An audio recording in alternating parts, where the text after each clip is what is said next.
नमस्कार। आज हम पढ़ेंगे कक्षा 11वीं की पुस्तक वितान भाग 1 के पाठ 3 आलो अंधारी को।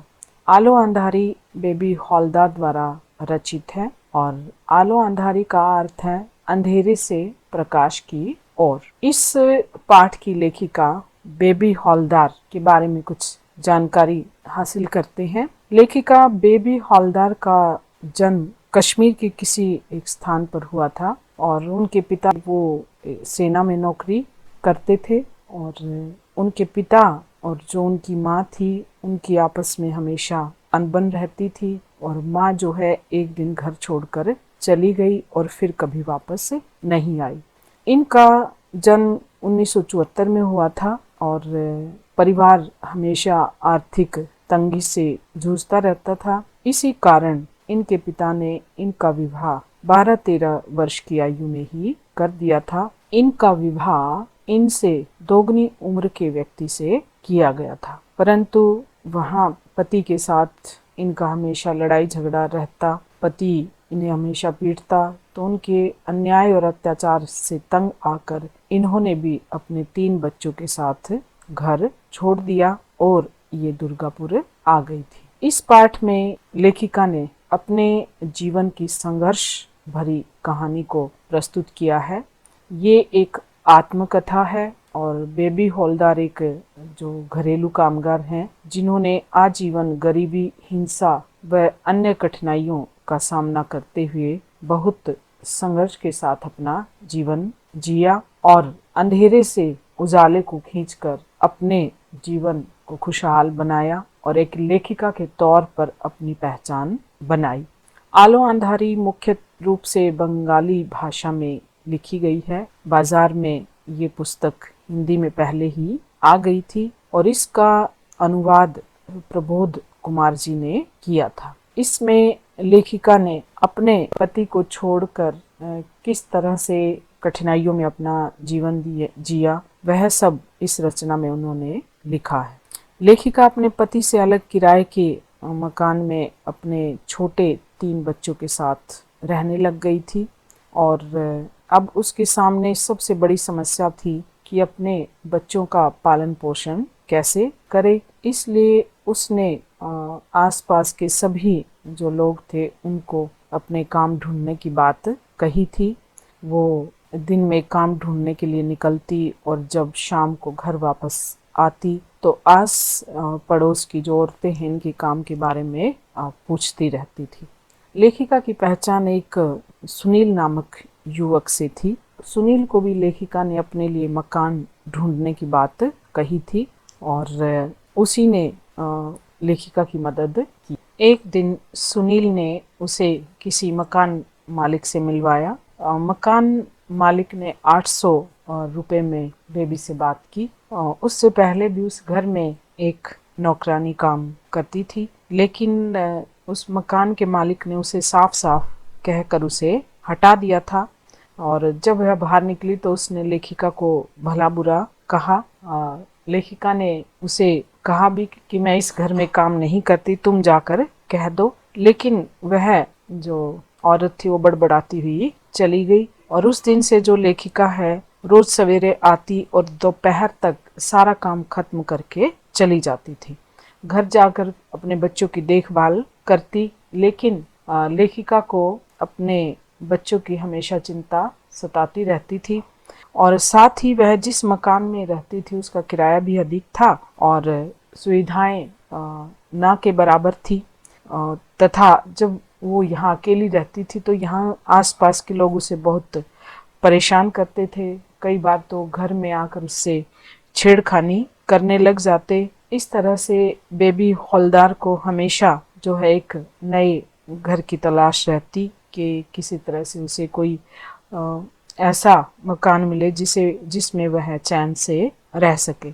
और घर का किराया इतना था कि किराया देने के बाद उसके पास पैसे नहीं बचते थे कि वो अपने बच्चों की पढ़ाई या उनके भविष्य के बारे में सोच सके।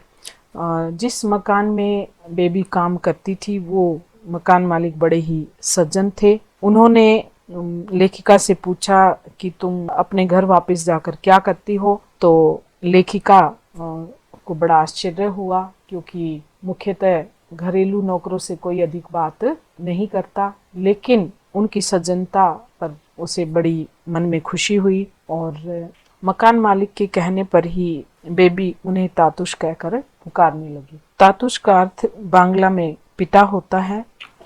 तातुश उसे अपनी बेटी की तरह मानते थे और उसके परिवार का पूरी तरह से ख्याल रखते। बेबी भी बड़े मन से उस घर में काम करती थी। कई बार जब वो घर में रखी हुई अलमारियों की झाड़ पोछ करती तो जिज्ञासावश पुस्तकों को देखने लगती थी। वैसे तो बेबी केवल 7वीं कक्षा तक पढ़ी थी, परंतु उसकी पढ़ने में रुचि थी और इस तरह उन किताबों को पढ़ता हुआ देखकर तातुश ने उसे स्वयं एक पुस्तक पढ़ने के लिए दी। और जब तातुश ने लेखिका से लेखकों के बारे में पूछा तो उसने कई लेखकों के नाम बताए, जिन्हें सुनकर तातुश को बड़ी हैरानी हुई और फिर उन्होंने बेबी को एक पेन और कॉपी दी और उसको कहा कि तुम काम से निपट कर कुछ जरूर लिखा करो, लेकिन एक घरेलू कामगार के पास इतना समय कैसे हो, क्योंकि पहले घर में काम करना,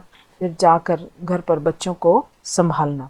परंतु जो लेखिका थी वो तातुश के प्रोत्साहित करने पर थोड़ा बहुत लिखने लग गई थी और धीरे धीरे जो शौक जो उसका था वो उसकी आदत बन गई थी। और वैसे तो जब वो अकेली रहती थी तो समाज के लोग जो है उसकी तरह तरह की उससे बातें करते, उससे तरह तरह की सवाल जवाब करते।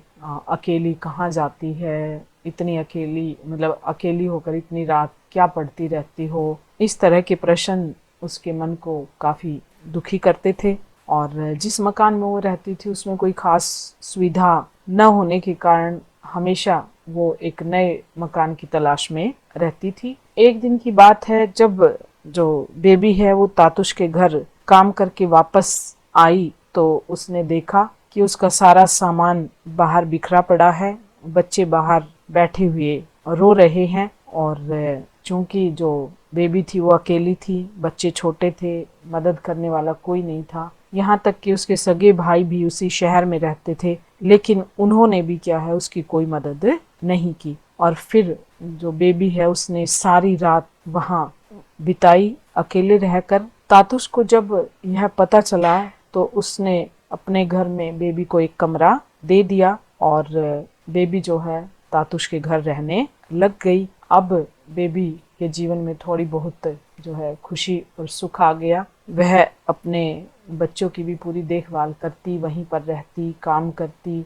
और उसके बच्चों को खाना भी अच्छा मिलने लग गया था। और तातुश बेबी और बेबी के बच्चों का बहुत ख्याल रखते। कभी कभार अगर बच्चे बीमार पड़ते तो वो दवा का प्रबंध करते। और लेखिका बेबी भी जो है तातुश के व्यवहार को देखकर बड़ी हैरान थी कि कौन मालिक किसी कामगार के लिए इस तरह की मदद करता है। और उसका जो बड़ा लड़का था वो कहीं काम पर गया हुआ था, लेखिका को पता नहीं था वह कहाँ रहता है, क्या करता है।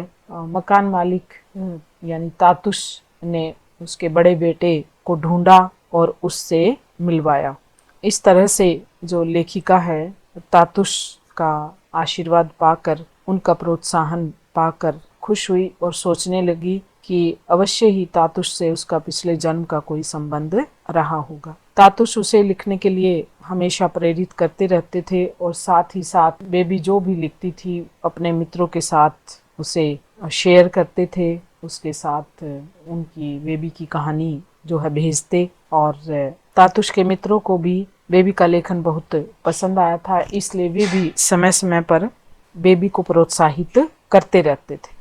अब जो लेखिका थी उसे किताब पढ़ने, अखबार पढ़ने व लिखने में आनंद आने लग गया था और तातुश के कहने पर उसने अपने जीवन में जो घटा, अपने जीवन की जो घटनाएं हैं उनको लिखने के लिए कहा। और तातुश के मित्रों द्वारा भी उसे प्रोत्साहित किया जाता कि वो कहते कि तुम दूसरी आशापूर्ण देवी बन सकती हो। यहाँ आशापूर्ण देवी भी एक लेखिका थी जिन्होंने कामकाज करते हुए लेखन कार्य किया था। तो लेखिका का इस तरह से हौसला बढ़ा और उसने उन्हें जेठू कहकर संबोधित किया। जेठू यहाँ पिता के बड़े भाई को कहा जाता है। तो जो तातुश के मित्र थे वो लेखिका के लेखन की काफी प्रशंसा करते थे और तातुश के पास रहते ही बेबी के जो पिता थे वो उससे मिलने के लिए वहां पहुंचे थे और फिर उन्होंने उनकी माँ के निधन के बारे में भी उन्हें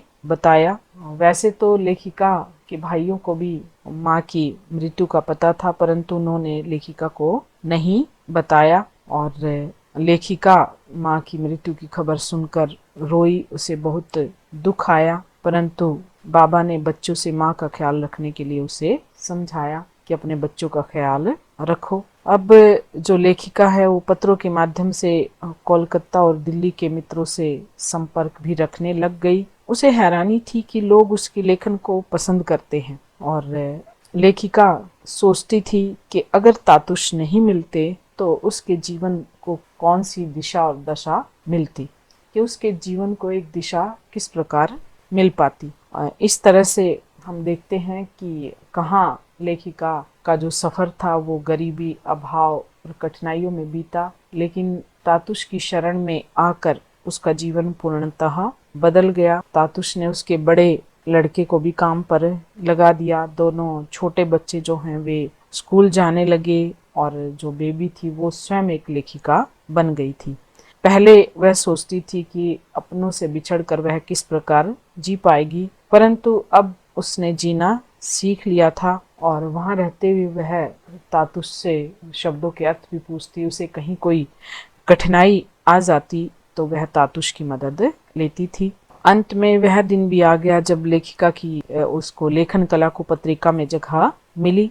पत्रिका में उसकी रचना का शीर्षक था आलो अंधारी बेबी हॉलदार। अपना नाम पढ़कर लेखिका को बहुत प्रसन्नता हुई और तातुश के प्रति उसके मन में अपार श्रद्धा भाव उमड़ा। उसने उसके पैर छुए। तो इस प्रकार हम देखते हैं कि जो बेबी हॉलदार है वो एक घरेलू कामगार थी और अन्य जो स्त्रियां हैं जो कि अभावों और गरीबी में जीवन जीती हैं, वे भी उनके लिए एक प्रेरणा स्रोत है और साथ ही साथ उन साहित्यकारों के लिए भी एक चुनौती है जो साहित्य को एक सांचे में ढला हुआ ही देखना चाहते हैं, जो साहित्य को अपनी जागीर समझते हैं या किसी एक खास वर्ग के लिए ही उसको मानते हैं। यहाँ जो लेखिका है उसने रिश्तों की सच्चाई भी जानी कि किस तरह से जो खून के रिश्ते हैं वो कमज़ोर पड़ जाते हैं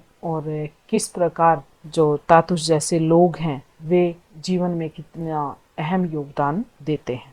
ये इस पाठ में साथ ही साथ जो लेखिका है उसने स्त्री जीवन की कठिनाइयों के बारे में भी वर्णन किया है कि समाज में अकेली स्त्री के साथ कैसा सलूक किया जाता है। अन्य कुछ समस्याएं हैं जैसे बेबी का 13-14 वर्ष की आयु में विवाह कर दिया जाना, ये बाल विवाह की ओर संकेत करता है। दूसरा, अपने से दोगुनी उम्र के व्यक्ति के साथ उसका विवाह हुआ जो बेमेल विवाह की सच्चाई दिखाता है। तो इस तरह से हम देखते हैं कि एक अकेली स्त्री का समाज में किस तरह से जीवन जो है संघर्षों से भरा हुआ होता है, कैसे वो अनेक कठिनाइयों का सामना करते हुए जीवन जीती है। धन्यवाद।